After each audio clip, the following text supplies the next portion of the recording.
തീർച്ചയായിട്ടും കണ്ണു നിറയും. ഇത് കേൾക്കുമ്പോൾ എനിക്കും ഉണ്ട്, എനിക്ക് 2 ഏട്ടന്മാരാ. അപ്പം എനിക്കിത് കേൾക്കുമ്പോൾ ആ ഒരു ശരിക്കും റിലേറ്റ് ചെയ്യാൻ പറ്റുന്നുണ്ട്.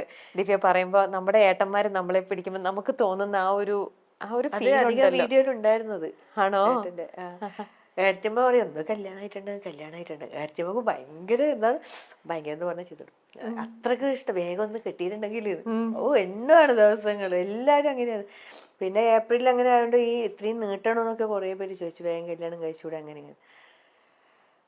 എല്ലാരും ഹാപ്പിയാണ് ഇപ്പൊ.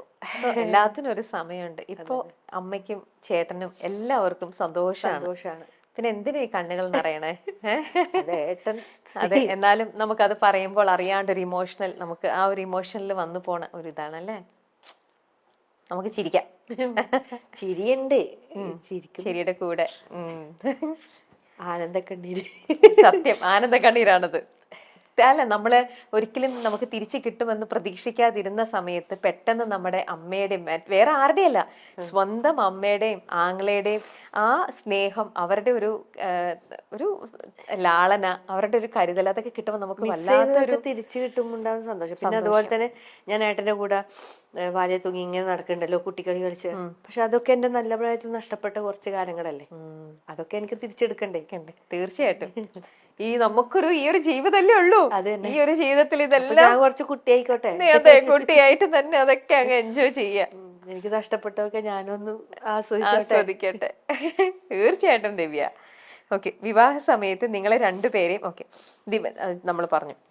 ദിവ്യക്ക് ജീവിതത്തിൽ ഇതിനോടകം ക്രിസ് കൊടുത്ത ഏറ്റവും വലിയ ഒരു ഗിഫ്റ്റ്? എനിക്ക് ഗിഫ്റ്റാ, എന്നെ ഏറ്റെടുത്തു, എന്റെ മക്കളെ ഏറ്റെടുത്തു. അത് തന്നെ ഏറ്റവും നല്ലൊരു സമ്മാനം. തിരിച്ചു കൊടുത്തതോ? തിരിച്ചെന്ത് കൊടുത്തു? ഞാൻ 2 മക്കളെ കൊടുത്തു, ഭാര്യനെ കൊടുത്തു. നിങ്ങൾ പറയാതിരിക്കാൻ പറ്റില്ല, നല്ലൊരു അപ്പ അമ്മ ഏട്ടന്റെ, പറയാതിരിക്കാൻ പറ്റില്ല. അവരെവിടെ? എറണാകുളത്താണോ? അവര് എറണാകുളത്താണോ? ട്രിവാൻഡ്രത്ത്. അവരും ട്രിവാൻഡ്രത്താണോ? എറണാകുളത്തും വരും. 2 സ്ഥലത്തായിട്ട്. പിന്നെ ഏട്ടന്റെ ചേച്ചിയുണ്ട്, പുഷ്പ ചേച്ചി, US-ലാണ്, ഡോക്ടറാണ്. അതും എന്താ പറയണ്ട അറിയില്ല, എന്നെ അതുപോലെ സ്നേഹിക്കുന്നുണ്ട്. അങ്ങനെ ഒരു അകൽച്ചയോ കാര്യങ്ങളോ, മക്കളുണ്ട്, അതൊന്നും ഇല്ലാണ്ട് ചേർത്ത് പിടിക്കുന്നുണ്ട്. അതാണ് ഗിഫ്റ്റ്.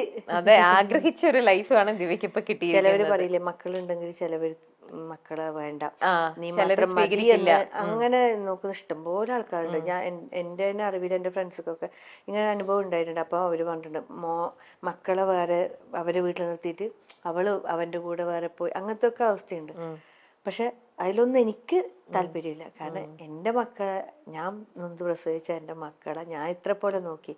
അപ്പൊ നമ്മളെ 3 ചേർത്ത് പിടിക്കാൻ ഒരാള്, ആ കുടുംബത്തിലേക്ക് തന്നെ എന്താണ് ഒരു തെറ്റും കൂടാതെ, എനിക്ക് എന്താണ് ഒരു ഇതിനോട് ഇങ്ങനെ എന്താണ് നല്ല ധൈര്യത്തോടു കൂടി നല്ല ഇതായിട്ട് നിൽക്കാൻ നല്ലൊരു അപ്പ ഉണ്ട്, നല്ലൊരു അമ്മ ഉണ്ട്, ചേച്ചിയുണ്ട്, കസിൻ ഉണ്ട്, എല്ലാരും ഒരുപാട് ഫാമിലി മെമ്പേഴ്സ് ഉണ്ട്. ഓക്കെ, ദിവ്യക്ക് നിങ്ങൾ 2 പേരും ഒരേപോലെ സ്വപ്നം കാണുന്ന ഒരു കാര്യം അതെന്തായിരിക്കും? ഒരു വീട്. ആണോ? വീട് ഇല്ല ഉണ്ട്, പക്ഷെ നമുക്ക് നമ്മളേതായ സ്വന്തമായിട്ടുള്ള നമ്മൾക്കൊരു ആഗ്രഹം. ആഗ്രഹം എനിക്ക് എന്റെ ബാലൻസ് ഒരു കാര്യല്ലേ, വീട് എന്നുള്ള സ്വപ്നം. കണ്ണൂരായിട്ടൊരു ചെറിയൊരു തറ കെട്ടി വെച്ചിട്ടുണ്ട്. അതായി എന്നൊക്കെയാണ് ന്യൂസിൽ വന്നത്. 2 നില വീട്, പിക്ചറൊക്കെ ഇല്ല, സംഭവം കെട്ടിയിട്ടില്ല. അതിന് പതുക്കെ മതി, തിരക്കൊന്നുമില്ല.